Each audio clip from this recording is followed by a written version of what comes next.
আজকের সকালটা খুব সুন্দর। সকাল যদিও বা রোজ দিনই ভালো লাগে, আর আজকেও ভালো লাগছে আমার।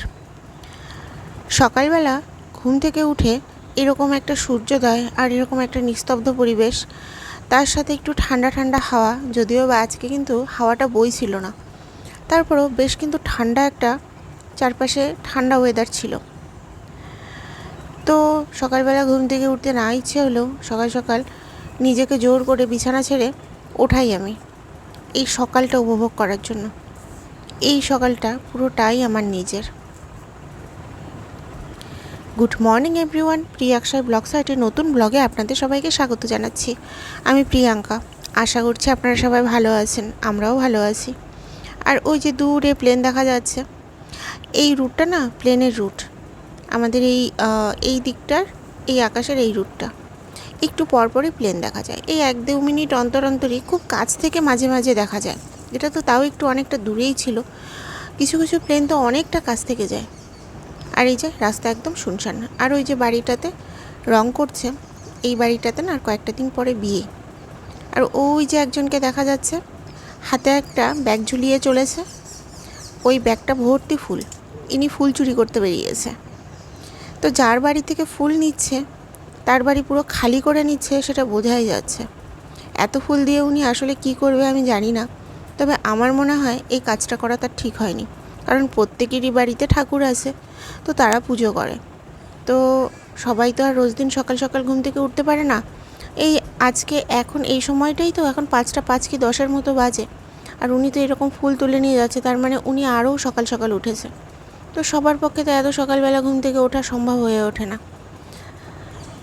আর তারা যখন ঘুম থেকে উঠে যখন এই গাছে ফুল পায় না, অনেকেই আছে যে ঠাকুরকে একটা ফুলও নিবেদন করতে পারে না। আমার মনে হয় এই ফুল চুরি না করে বাড়িতে গাছ লাগিয়ে সেই ফুল দিয়ে যে যার যার বাড়ির গাছের ফুল দিয়ে পুজো করাই উচিত। এবার আমার উচিত অনুচিতে তো সবার খুব একটা যায় আসবে না। আর যাই হোক, আজকে আবার আমার এই বেল ফুল গাছটাতে অনেক কম ফুল ফুটেছে। আজকে তুলনামূলক অনেক কম ফুলই ফুটেছে। যাই হোক, রোজ দিন তো আর সমান যায় না।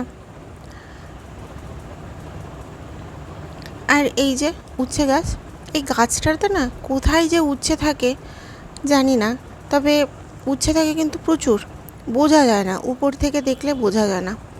আমার তো মাঝে মাঝে এরকম হয় যে দেখলাম এই একটা উচ্ছে, একটু এদিক ওদিক তাকানোর পরে আবার যদি উচ্ছেটা খুঁজতে যাই, উচ্ছে খুঁজে পাই না। পাতার ভেতরে না কীভাবে যেন এটা লুকিয়ে থাকে, আর পাতাগুলোর ভেতরে ধরে ধরে ধরে ধরে তারপরে উচ্ছেগুলো খুঁজে খুঁজে বের করতে হয়, খুবই সমস্যার হয়।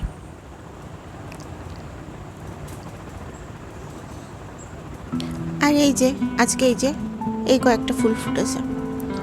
এখান থেকে আবার পাশের বাড়ির কাকিমাকে কিছু দিতে হবে, কারণ দেখলাম তো তার গাছটা একদম পুরো খালি হয়ে আছে। আর আমি আমার সমস্ত কাজ কমপ্লিট করে ঠাকুরঘরে চলেও এসেছি পুজো করতে। আর আমার পুজো প্রায় কমপ্লিট হয়ে গেছে, এখন আমি নিচে নামবো। আর পিতৃবাবু এই ঘুমের মধ্যে কতবার যে ওঠে, ওর পাশে কেউ না থাকলে ও নির্ঘাত পড়ে যাওয়ার সম্ভাবনা থাকে। তো এই ভয়তে মানে আমরা কেউ ওকে কাছছাড়া করি না।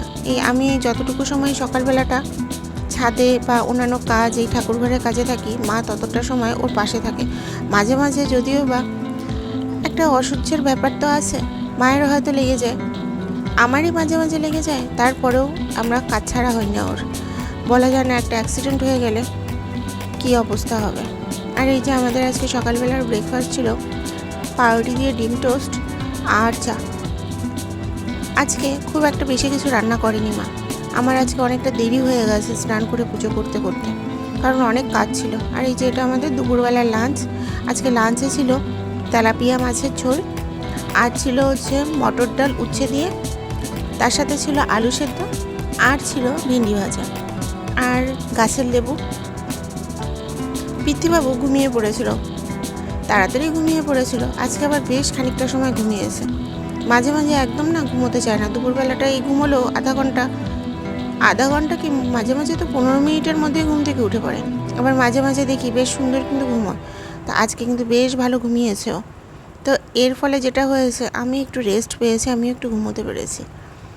সকালবেলা ঘুম থেকে ওঠা হয়তো তো ওঠার পরে আমার মোটামুটি 7টা সাড়ে 7টার মধ্যে সব কাজ কমপ্লিট হয়ে যায়। তারপরে খাওয়া দাওয়ার সাথে সাথে 8টা বেজে যায়। তারপরে আমি একটু রেস্ট নিতে পারি, কিন্তু ওই রেস্ট জিনিসটা না আসলে নেওয়া হয়ে ওঠে না।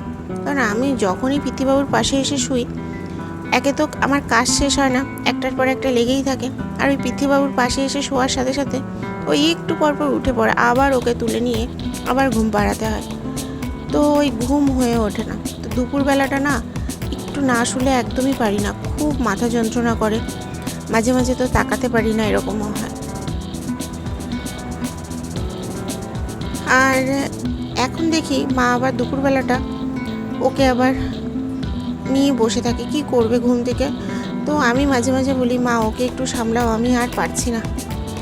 আর যাই হোক, আজকে তাহলে এই পর্যন্তই রাখছি। আমার এই চ্যানেলটিকে আপনারা অবশ্যই সাবস্ক্রাইব করবেন, আর ভিডিওটি ভালো লেগে থাকলে অবশ্যই একটি লাইক করে দেবেন। সবাই ভালো থাকবেন, সুস্থ থাকবেন। আবার কথা হবে আরেকটি নতুন ব্লগে। ততক্ষণের জন্য টাটা।